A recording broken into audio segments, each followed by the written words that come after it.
breaks my heart. Why is it? Take it It's down. become a profession, for real. Yeah. It's a job, for real. And I can tell who loves to show the dog so that the dog represents itself the best that it can. And I can tell when a person's just doing a job. You see no emotion on the dog. Yeah, they're jumping at the Seeger show. They're jumping for the jolly ball. They're jumping for the tennis ball. But when I see that dog that's excited to see that handler, and when they go to move, the reaction on that dog's face, I know that that person has a connection with that dog. I don't see that connection anymore. I don't see the connection that a Walter Dabrowski had. Rest in peace. Jane Hobson. And there are many more. John Smith, rest in peace. I've been around, I've seen a lot of handlers. Ron Buxton. I've seen a lot of handlers that it was more than just give me my money. And I'm politically correct with the judges. I'm politically correct with the bloodlines that are coming here. So because you have that pin, PHA pin, you're just doing your job. You know you're going to win. And that's the part that I look and I see the handlers. And so I see things being done out of reputation. I see people doing copycat things. A show dog is born. And then the owner, and if they so choose, the handler molds it into what it's supposed to be. And you can see that. You can tell, you can see it. It's like a show horse. It stands on his own. Right. And one of the things we have it in AKC too. It's called free stacking, just like in the Seeger shows. But the free stack in the AKC is a little bit different. Once the dog is trained, you're standing on a 6 foot, 8 foot lead in front of him, and he puts his feet where it's supposed to. He's either wagging his nub or he's wagging his tail, all depending on what breed you're breeding. When a person, a handler, is showing a dog, the judge should never see the handler. Really? Yes. Okay. What do I mean by that? Yeah, please explain. Yes.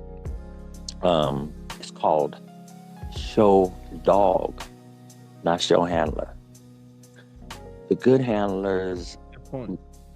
yes, the good handlers realize that it's about the dog, not about you and the dog. I hear a lot of people saying, I did this with the dog, I did that with the dog. The dog this, and me this, me. And the dog doesn't get any credit, and it shows. Because you should never see the handler. Now, he may be standing there. You may see some subtle movements, but the judges are there to see the dog, not you as the handler. In the Seeger shows in particular, I see this, which is very disturbing because it's about free stacking. I see handlers straddling the dogs. I see handlers touching the dogs, manipulating the tails, manipulating the bodies. We must remember that when you start talking about the show ring, you're talking about the best of the best. And it's okay because no dog is perfect. What's not okay is to give an illusion that the dog is. There's all kinds of tricks to the game, and yes, I understand them. I've seen them, and I've done them. But when it says free stacking, that's what it means. And the reason they want the dog to free stack is so they can see the dog in its natural stance. See, the good handlers are like the dog whisperer, and the dog's always going to land its feet straight. The good breeders put the best dogs in the ring so you never have to worry about an east-west front. But since there are no dogs that are actually perfect, there is a need to be able to use your body, meaning motion, because dogs move accordingly based on body language.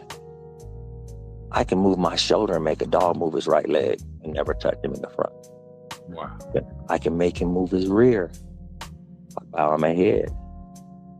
I can do many things and not be seen. It's supposed to be the dog. And so therefore when I think about the handling, I think about the days of, there were many people like me, and how it's, being a handler has become monetized to the point it's me.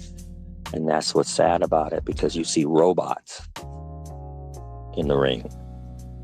That don't know the art of handling. Yes. Yeah, I understand. It's an art. And the good ones, it's a gift. So you can train to do something and do it over and over and over again, and you can add your own flavor to it.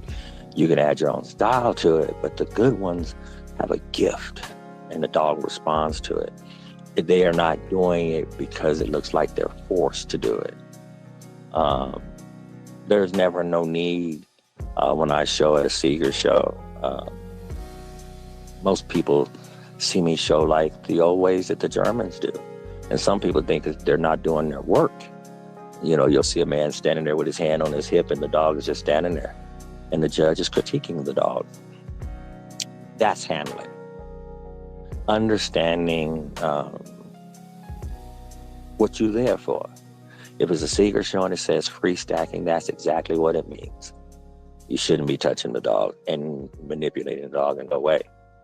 Now, AKC allows you to do some things, but at the end of the day, the best dogs that make to win in the best in specialty shows, that win multiple group ones, multi-all breed shows, continuously at the Westminster, having the opportunity to be at the Westminster, even have shot at the best show, you'd hardly see the handler, even though he's standing there. You see the dog, and that's missing today. And like I said, it's heartbreaking, because for each breed, it hurts the breed in so many ways. And since we're speaking about the Rottweiler, it hurts them in such a manner that I don't believe people really understand. If a dog is east-west in the front, and critiques are used as database, so that critique is filed so that somebody down the road can read that critique and see a picture of that dog and get a vision of that dog. Now, if you've manipulated the front to be straight and it's east-west, everybody likes to breed to the winning dogs. That dog may not be best for the breeding program, but it's winning, and so you feel that it's correct, especially when you hear a dog says straight front, good angulation, etc., etc.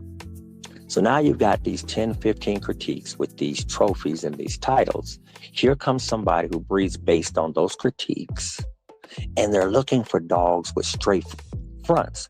Guess why?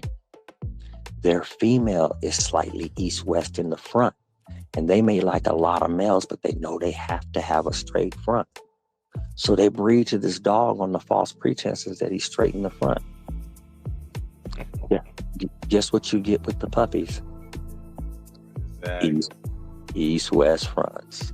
And it's not just the fronts, it's a lot of things, right?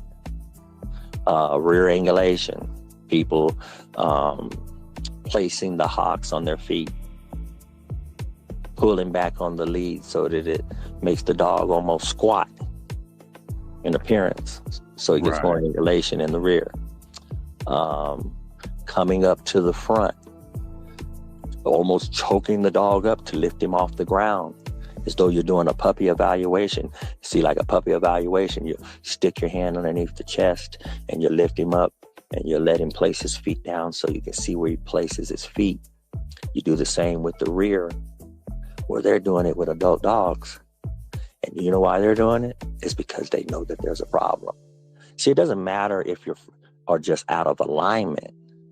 What matters is the front, if it's east-west. So they'll pull the dog up off the ground several times to place the feet, looking to make sure that that foot don't turn out. And if it starts to slightly turn out, they pull them back up again. The good dogs who are bred correctly and sound can place them.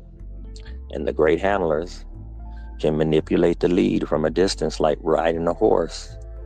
Yeah. Lean to the right, he'll move his left foot, and you're good. Yeah. So it's an art. It's a gift. It's a gift I miss. It's an art that I miss, but I'm getting back in the ring. Step into the realm of canine wisdom with our podcast, NWA Connie Court Shows, where we interview dog men and women from around the globe. Discover their talents and insights on breeding, training, nutrition, and the rich history of dogs.